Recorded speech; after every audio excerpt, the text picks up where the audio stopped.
On the edge of the North Yorkshire moors, it's hammer time. Right, it's the main event. We've got sparkles. Yes, we've got sparkles. Your birthday, Mum. Yeah, that's not going to happen. Because our favourite auctioneer is back. And the jobs have never been bigger. It's quite a collection. I can see why you need to make some space. With a little help and support I knew you'd be on that. I'm testing it. from his trusted team, What a beauty. What a spot. Well done, Katie. he's tackling even more chock-a-block homes. Compared with the Flying Scotsman, this is a Flying Yorkshireman. You think you're getting there? There's box after box. Uncovering priceless treasures, I don't go anywhere to wear fancy jewellery anymore. What, you'd be coming to a very nice sale room. fascinating curios, This is a 5,000-year-old fridge. and cherished collections. Wow. This is my dad's whiskey. It's a whole room. Then, using his knowledge and expertise Victorian pine. Now, the market is for this. and his gift of the gavel, 1,100. One more. 1,150. he delivers his clients a fantastic At £1,300. That's incredible. Very good. cash £3,700. bonanza. Is this all right? It's wonderful.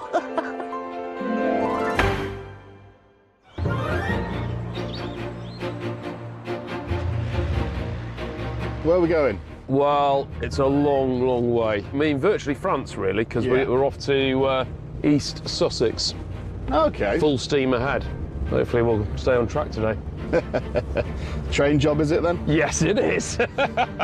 Oh, dearie me. It's an epic 6-hour drive for Jack to the village of Etchingham in East Sussex, and he's only at the beginning. Nice bit of steam coming out that funnel. Yeah. Oh, is that Lady Anne running? Yes. Meet Mel and his wife Christine. I met Mel at a nurse's dance. My mate, Bernard, he says to me, he goes, gosh, you'd be all right. So anyway, I nudged him out of the way, moved in. That was in 1970. We've been married 52 years. He's always made me laugh. After getting married, Christine started working computers at an insurance company. And then the children came along. I gave up work for a couple of years. Mel spent 37 years working as an expert fingerprint officer at Scotland Yard. You've seen me loads of times on the telly. Got them silly suits on, hairnet, goggles, mask, at crime scenes. But police work wasn't his first love. I started life out 16-year-old engineering apprenticeship. Having a mechanical mind, it did attract me to the railways. That attraction became an all-consuming obsession. Look, it's the construction of the tunnels. Mel had a huge model railway in the garden of his previous home. Back in the 90s, I'd learnt to bricklay. I built a ticket office and tunnels. Well, it took up the whole garden, and the ticket office was full scale, you know, like the size of a proper shed. It took me 3-4 years. 14 years ago, Mel and Christine downsized here. When we moved, I basically took up all the track and all the equipment that goes with it and brought it down here. And I built tunnels, dug out footings, and I probably spent 3 years on the model railway here. Now, aged 74, Mel's being forced to put the brakes on. His health started to fail about 10 years ago. Ended up with sepsis and almost lost his legs. He's never really got his strength back. So I took the track up and stored it in my garage, and that's where it's stayed now for 2 or 3 years. And there's evidence of where the track ran to. That I've made the decision finally to let the collection go to auction. It's just sitting there, and we need someone with experience to help us to sell it. It's end of an era, really. We do really well with the railway, particularly he's got some live steam engines. Oh, nice. All of us really fancy having a garden railway, don't we? Right, here we are. I tell you, it's a beautiful morning, isn't it?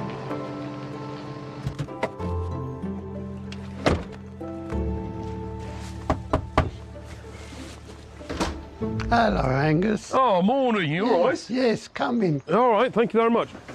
Oh, hello. Nice to meet you. And you, and you. I brought Jack with me as Hello, well. Jack. nice to Nice meet to you. meet you. I understand we've come to look at some predominantly railway collection, is that right? Yes, certainly is, yes. The majority of it is in the garage and the shed. OK. Well, we'll go have a little look and let you get sorted in here, Jack. We'll part ways for now.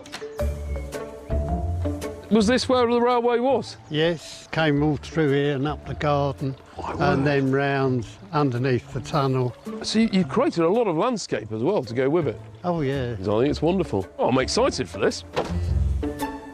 Oh, it's like an engine shed, isn't it? Yes, certainly is. Got all sorts in here. How long have you been collecting all this? Oh, 10, 12 years. Yeah. I mean, it's all boxed up, which is lovely.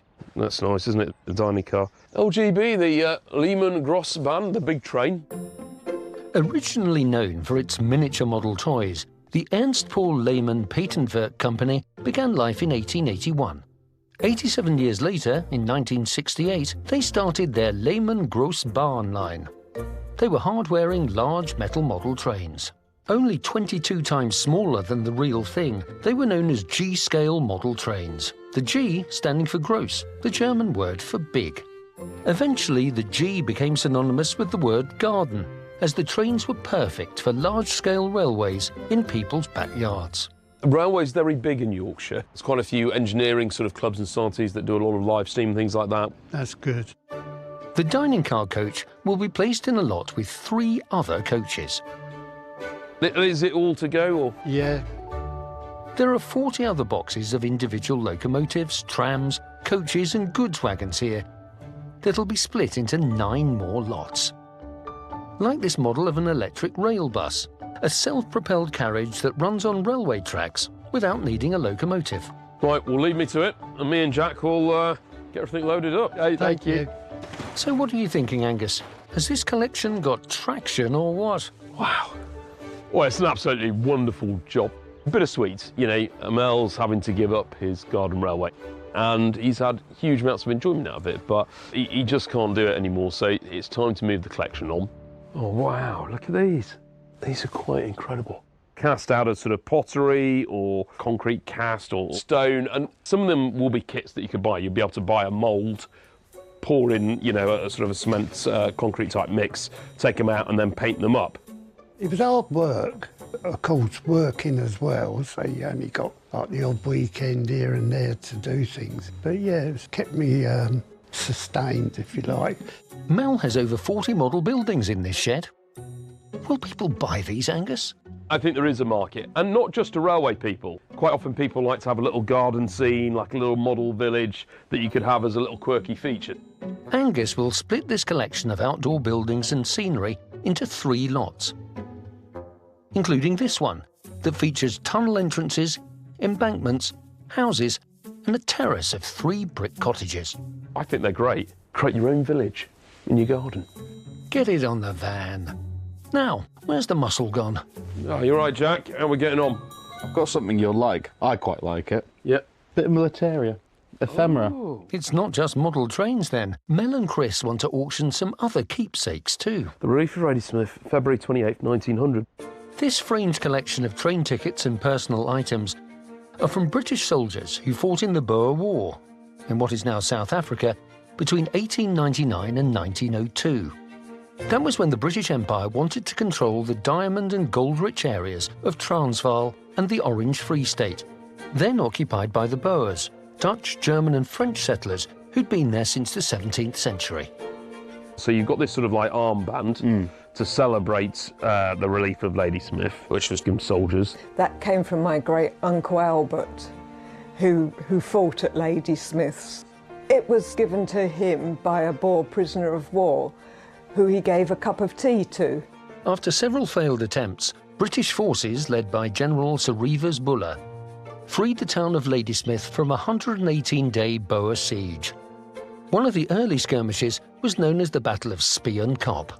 Interesting about Spion Kop, there are 2 very interesting, historically important figures there. Winston Churchill. Yep. Yeah, because I know that he served as a reconnaissance officer, was Yeah, it? Something like that. Sort of messenger and what have you. And the other person who was part of the Indian Army, serving, you know, with the Gandhi. British Army, Gandhi, was in the ambulance Yeah. train. So he was basically a stretcher bearer. So you had these 2 figures there, and they were both at the Battle of Spion-Kop, which is fascinating how history evolved. I just think that's a lovely snapshot from that history. The Boer war items will join other ephemera from the same period, including this 1901 Britannia book about naval victories and an ordnance map from the same year. That is quite something. Yeah, it's quite a nice piece. Time to start packing that van, boys. If it's filled with the sort of goodies we've seen so far, this will add up. Well, if we make any money at the auction, we're looking to use the money on Norwegian Fjords cruise. That's on my bucket list. Well, if that's the case, Chris, we'd better find more goodies. All aboard, Jack! Over the next 3 hours, Angus and Jack Compared with the Flying Scotsman, this is a Flying Yorkshireman. carefully pick and pack. Thank you, Mel. Over 13 trains, 40 carriages and rolling stock, plus more than 100 metres of track and other railway memorabilia.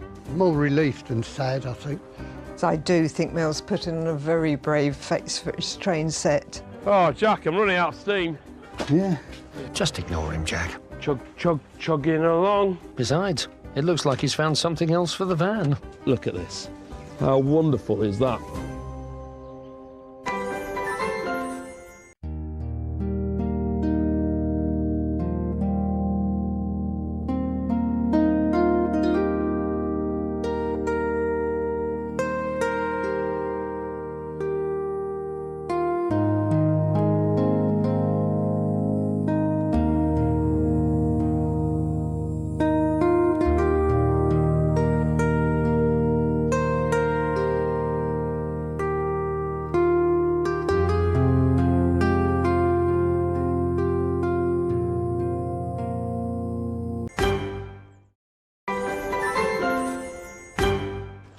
Let's have a little look at this on the old railway line. Fantastic. So this is a fully functioning steam engine, and they'll have some power, and that will steam away and pull the engines, and it'll go around. You'll have all the steam coming out. This one is by a company called Roundhouse that were founded in 1982 in Doncaster, and people absolutely love these. This locomotive is called the Lady Louise and could turn the heads of serious collectors at auction. You can just imagine this coming out, choo-choo, the steam billowing up over the tunnel as it comes up. Oh, it's great. Also amongst this collection is another Roundhouse steam-powered locomotive called Billy, and another remote-controlled roundhouse called Ragleth. You think Jack would load up the van if I just played trains? No, I think you'd see steam coming out of his ears. That's the last one. Finally, the day's done. God, there's so much room. My goodness, I can't believe it. Job well done. Well, we've got a long drive, so we'll hit the road. And we'll see you on sale day. Brilliant. Thank you very much. Thank you very much. You take care too. See you soon. God Bye. bless. Bye. It's been a great day. Great job. Lovely couple. We'll make use of this, won't we? We've got a whole village on there. We've got several trains. So I think we should get some good results from. You never know. Might be a sleeper among it. Anyway, I'm back to Yorkshire. Christine wants to tick that Norwegian cruise off her bucket list. And a luxury one, full board, could cost $4.5 grand. If you can sell this train collection and make that, I'm sure they'd be stoked.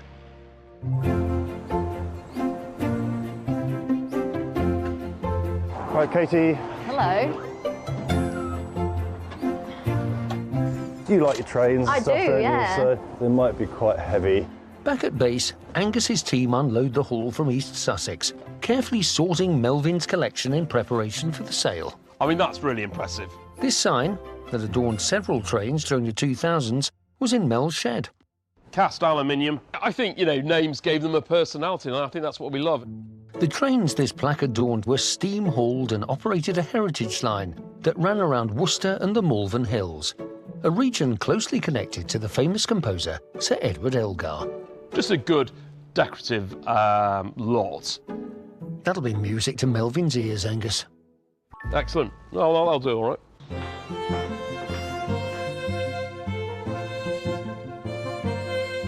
I've got a nice little collection of mostly farm-related models. A lot of them are Czech-made, and they're from a company called Kovap. which is a play on the words cov and plas, which just means metal and plastic. They've been around since 1946, started by a pair of brothers, and they were quite a major source of income for the Czechoslovakia.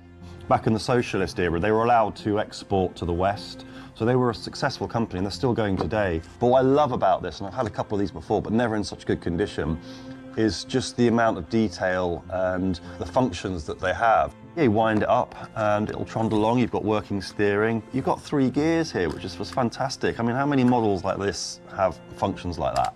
So that's a little trailer here. Got a little gear there, so it turns the mechanism at the back. They have that interactive kind of feature to them all, and it all works. Isn't that nice? I've put them in a lot altogether, and I've put a conservative estimate, 50 to 80, but I would hope they would do over £100. They've got a lot going for it, these models. Should do good. No, this is it then. Yeah, we're here. And it'd be nice to see our stuff because I cannot remember No, what we've I got. can't. Let me remind you, Chris. Going under the gavel are 40 lots, made up of hundreds of individual pieces. Wow. Almost all from Melvin's beloved Garden Railway. There's your engines there. Yeah, Be nice to see them go to a good home, actually. yeah. Morning. Good morning. How are you doing? You all right? Angus. Yeah. A little bit of an end of an era, isn't it, really? Yeah. Quite a big end, really. I think we'll be okay. Plenty of watchers online. We had a really good viewing day yesterday, loads of people in. So full steam ahead and we'll see what we can do. Lovely. Well, seeing all the trains laid out is strange, but I'm looking forward and hoping that they'll find good homes. How long we had these? Oh, that must be 10, 15 years. All things come to an end, don't they? We're selling Melvin's collection. His lifelong passion. The engines, they will sell, and they will sell well. It's things like the accessories, some of those concrete buildings, that can sometimes be the tricky area. Get your tickets ready, because this auction is about to leave the station. Bidders in the room are joined by hundreds online, who'll be marshalled by our clerks Katie and Millie. OK, Conductor Angus, the rostrum is yours. Right then, morning, ladies and gentlemen. No, not bad, not bad. We're on this wonderful railway collection. The first lot to emerge from the sidings, the little blue Lehman Golfsbahn dining car, hitched up to the 3 other coaches. Oh, there we go. We had a whole shed, didn't we, in the garden that was just a engine shed. It was great. 50 bid, 560, 570, 580, 590, 5, 100 at £100 a bid, then at 110. I'm selling that at 110. That's got proceedings rolling along. That's good. And Selling then at 130. after that Lehman electric rail car zips under Angus's gavel, Oh, brilliant. it's time for a trains interlude with the toy farm vehicles by the Czech Republic company Kovap. There's some lovely, lovely models in here, isn't there? £30 start me, £30. Bid, thank you, £30 and bid at 30, 2, 2, 2, 32, 32, 5, 8, 40, 2, 5, 8, 50, 5, 60, 5, 65. Room bid at 65. Going to hurry you, internet. 65 in the room at 65. Thank you very much, sir. 1,061. There we go. Thank you. It's upside down, but it's one of our talents as auctioneers. We can read upside down. It's amazing. I can't believe that. Melvin's scenery next. Tunnel entrances, embankments, houses, and a terrace of brick cottages. This is what you need to make your garden railway. 50 bid, we're off at 50 bid at 50 at 50, 5, 5, 5, 65, 65, 75, 85, 85, 90, £90 a bid at 90 it is. 5, 100, at 100 we're all done, 110, 10, 10, we're not done yet, 110 a bid. At 110, the good heavy ones, I carried them. At 110 it is, then we're all done at 110. Great sale. As an auctioneer, Angus is streets ahead of the rest. That well is done. incredible. Isn't it? And over the next 50 minutes, Angus puts over 30 more lots under his gavel, including I'm selling at 30. the Boer War and Naval Ephemera, Selling at 65. the Elgar Explorer Heritage Line sign, and Selling then at 440. the radio-controlled Roundhouse Raglith locomotive. Blimey. Every one of Mel's lots is sold so far There are just 2 left. And the penultimate to depart Kirby Moorside is... This is Lady Louise. She's in Bridgerton, isn't she, Lady Louise? She is indeed. Yeah, okay. Well, I've been talking 560, 580, £580 on bid then, 600 rounded up for Lady Louise. At 620 on bid then at 620. Who's Lady Louise? Isn't she the... Eloise. Eloise. Oh, Eloise. Oh, there we go. At 640 and bid at 640. At 660. At 660 it is then for the engine. 680. 700, thank you. At £700 I'm bid. At £700 all done. Choo-choo! Oh. It's the last lot. Rounding the final corner is the G-Gauge Steam Train 040, otherwise known as Billy, which is already attracting bids online. This is a nice piece there. Racing away. We're up to 620, 640, 660, £660 on bid. 680, 700, £700 on bid at 700, 720, 720 on bid at 720, 740, 760, 80, 800, 820, 820 for Billy the engine. 840, thank you, 840, 860, and 880, Wow. 900 a fresh bid. At £900 it is then. Full steam ahead at £900. Now that was a sleeper. Very good. What was your last one? Angus is given his all to move Melvin's collection onto new homes and gardens. But Melvin and Chris were hoping to build a kitty to pay for a bucket list holiday. Let's hope Angus has raised enough cash for that cruise.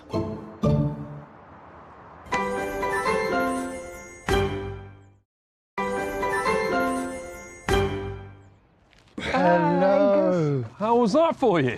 That was incredible. Yes, it was. Hopefully, we're going to get you on a Nordic cruise, is that right? Well, yeah, go towards it. Towards it, yeah. Well, after fees, you'll be taking home £4,269. Wow. Oh, my goodness. That's good, isn't it? Thank you. It's like, wow. Oh, I thought it was amazing. I wasn't expecting that much money at all. I feel a lot happier now. You're always doubtful at the beginning, but the price has justified the means. Absolutely delighted for them. This was Melvin's pride and joy. And do you know what? It's gone. It's sold well. It's gone to fellow enthusiasts. So really, really pleased with that. And they can enjoy the proceeds of that on their Nordic cruise.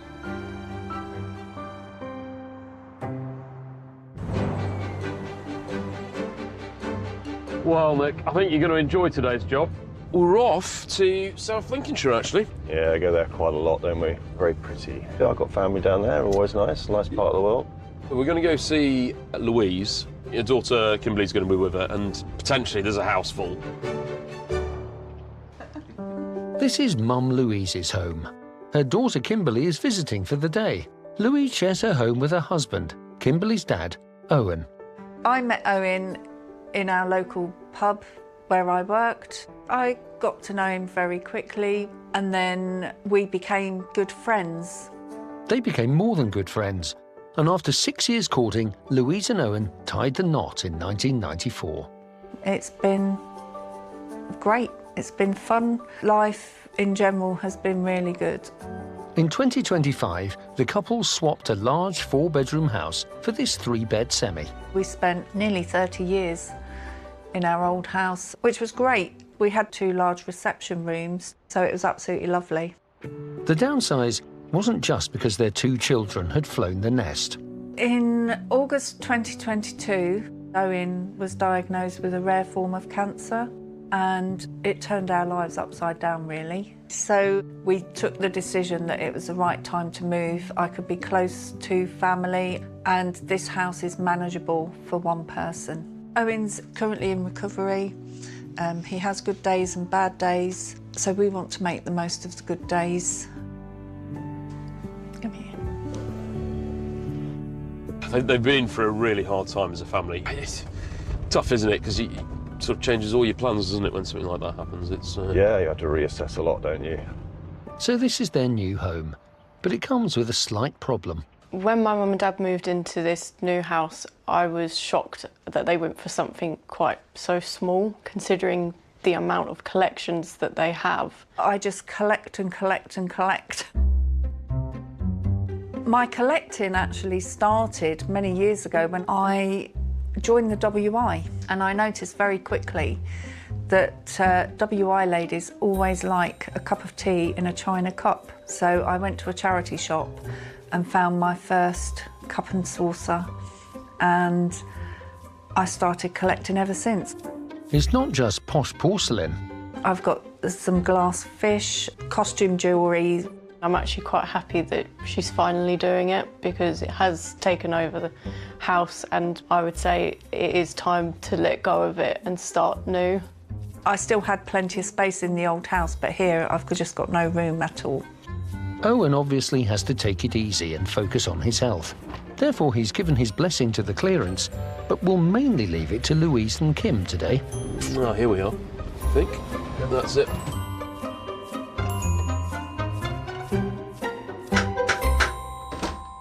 Morning! Good morning! How are you doing? You all right? Yes, I'm doing fine, Good, thank you. good. Would you like to come in and meet Lovely. Kimberly? Cheers, thank you.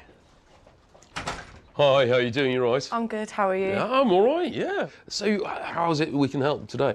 After 5 months of moving in, we very nearly changed our minds and moved back because of the space. Right. It felt very cramped, but it is the right decision. We're familiar with people downsizing, aren't we? So, and the troubles that come with that. I mean, is it kind of potentially anything, or is it? Everything. Right, OK. Well, Nick, do you want to make a start down here? All right. I've got something I'd like your opinion on.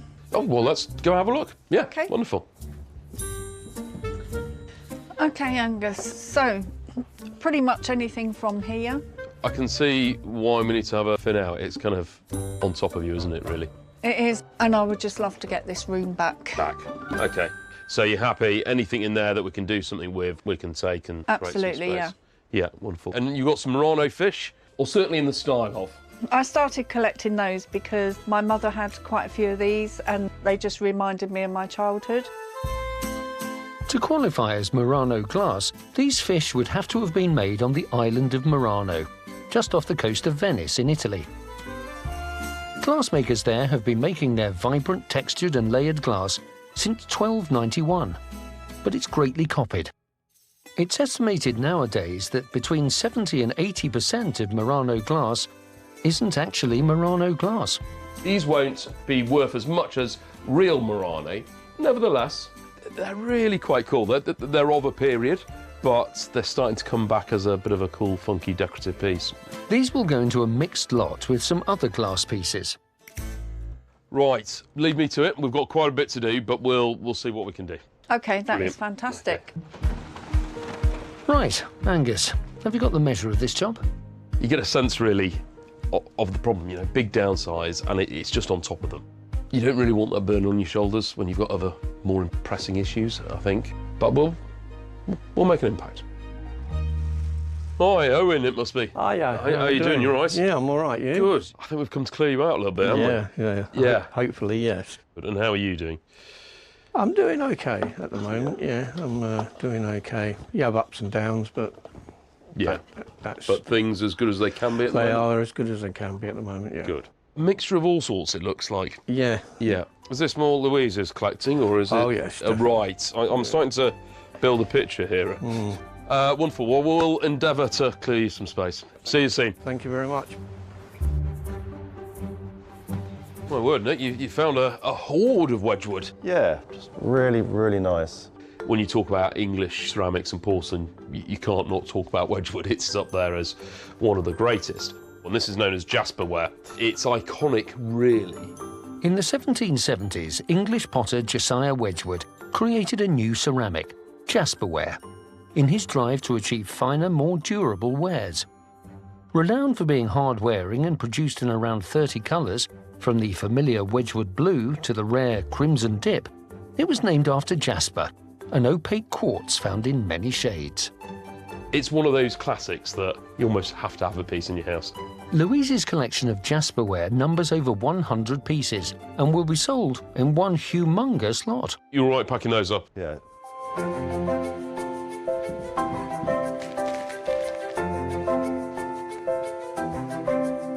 Louise has just got boxes and boxes of costume jewellery. So that's decorative but semi-precious. It's not gold or diamonds and things like that, but it looks the part. Although saying that, there is some gold among it. I mean, they're all gold rings. good several £100 there. So you do have to go through costume jewellery very carefully. Here we've got, in this corner, a little selection of cameos. Now, a cameo is carved shell, and the Romans and the sort of Italians were masters of this. You can see you get these two colours. So you've got the top layer of shell that you carve through, and you get your profile, your portrait, and then the lower layer, you get this darker colour of the shell. So it creates this two-tone colour. Angus will split these cameos into 2 lots, one of which features a 9-carat gold-mounted brooch and another mother-of-pearl cameo mounted in silver. Yeah, I like them. They're a good thing. That'll do the trick. This will all add up on auction day. What will you do with any cash, Louise? Maybe get a family holiday. We just want to have some good times and build some good memories. How much do you have in mind? I would say a couple of thousand, about £2,000. Understood. Angus, what do you say to that? I feel like I'm not making a dent. Step it up a gear, then. Over the next few hours, Angus and Nick, with help from all the family, Those can all go. unearth lots more valuables and goodies. I think it's going to be very tough for my mum to let go of a lot of this. Everything gets loaded onto the van, until almost every cupboard has been explored. Almost every cupboard. Oh, my word, look at that.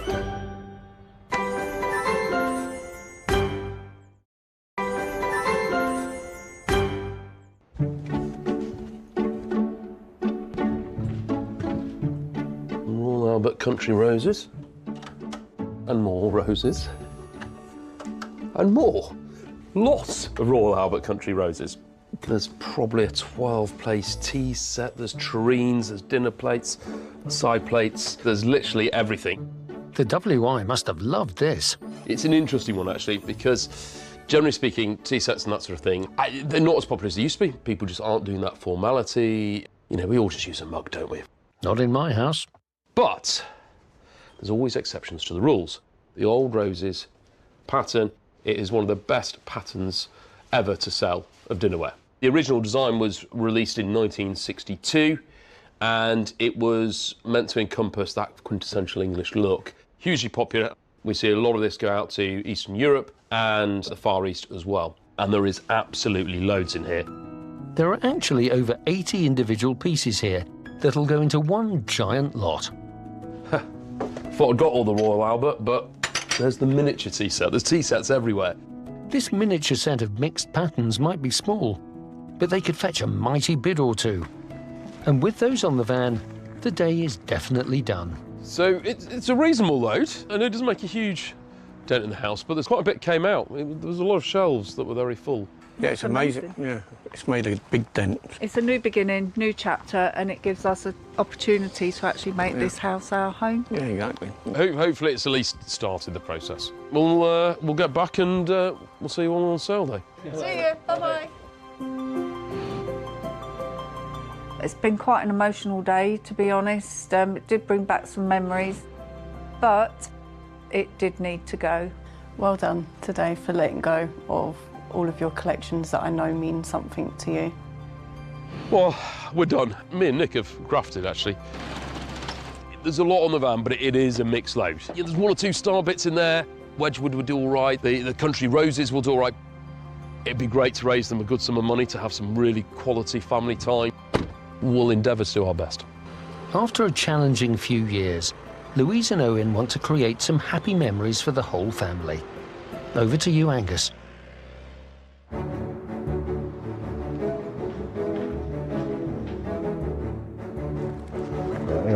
Easy. Back at Kirby Moorside, Angus's team starts the painstaking task of researching and cataloguing the haul from Spalding, ready for the auction. Just looking at some nice signet rings. They do look nice, don't they? I think signet rings are quite an interesting piece of jewellery. And they've always had a similar purpose, so they were used to sort of seal and sign letters or documents.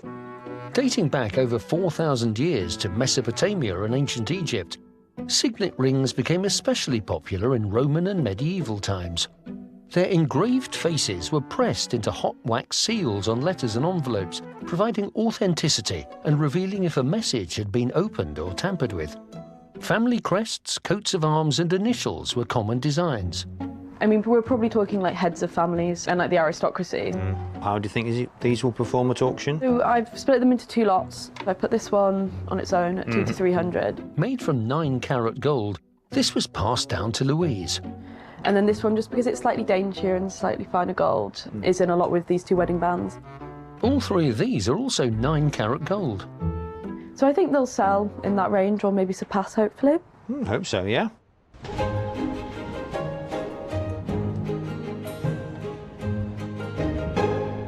Oh, you're right, Katie. Hello. Doing a bit of jewellery? Katie's passion is militaria and trains. Jewellery, less so. But a keen valuer learns fast. These are all what we would class as cocktail rings. OK. And a cocktail ring, generally speaking, is a little bit flash, big stones, a little bit OTT. And really, they came about in the 1920s. Alcohol was banned all through the 1920s in America. So speakeasies, illegal drink dens, sprung up. The cocktail ring was born. Oversized and garish, worn on the right hand, not the left, it was used as a signal by ladies at the bar to the barman that they wanted an alcoholic drink. Obviously, you've got the intrinsic value in the gold and its semi-precious stones. There are 5 individual lots of cocktail rings here. This one is set in gold with a cut purple stone, weighing in at 15.5 grams. We've done quite well with cocktail rings recently. They have had a bit of resurgence, so, you know, they could run on.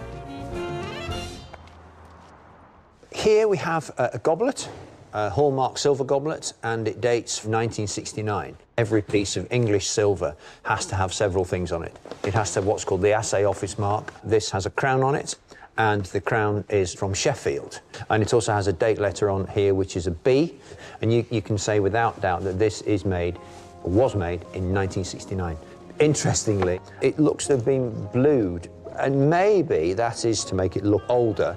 When sterling silver comes into contact with sulfur-containing gases, the resultant chemical reaction produces a silver sulfide compound, which coats the metal surface with a thin black or blue-coloured patina. I suspect, particularly in the 60s, that something like this would have been made as a presentation. You do see them quite often for sort of retiring bank managers and things like that. They would get, you know, a set of silver goblets or something like that. Currently, silver's at an all-time high, so this is actually quite valuable for something of its size. I mean, it's a very, very nice quality thing. I'll drink to that.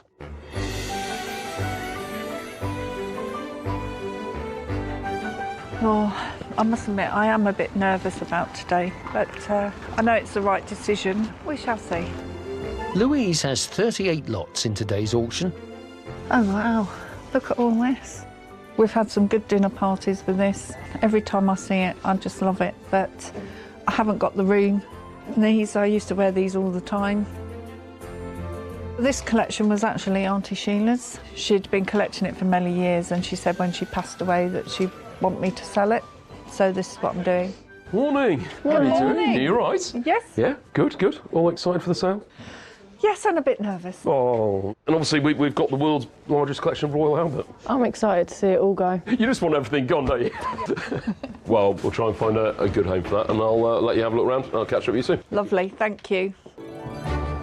It's an interesting collection, lots of ceramics. Also, we went through all that costume jewellery. We've actually found quite a bit of jewellery in there. Valuable jewellery, gold jewellery. My aunt actually gave me that. Is it real? Yeah, I think so. Actually, I think that the value will tot up, probably more than they realise. With all proceeds going towards a well-deserved family break with Owen, I hope you're right, Angus. The old country roses sort of tugged on my heartstrings a bit, and just seeing the blue jasperware makes me nervous and apprehensive, but I just hope everything does sell and goes to a nice home. While bidders in the room get themselves ready, Clark's Emma and Heather marshal the hundreds joining online. The rostrum's ready for you, Angus. Right, to the main event. Ooh. Yes. We got sparkles. Yes, we've got sparkles. Angus gets the party started with Louise's gold cocktail ring.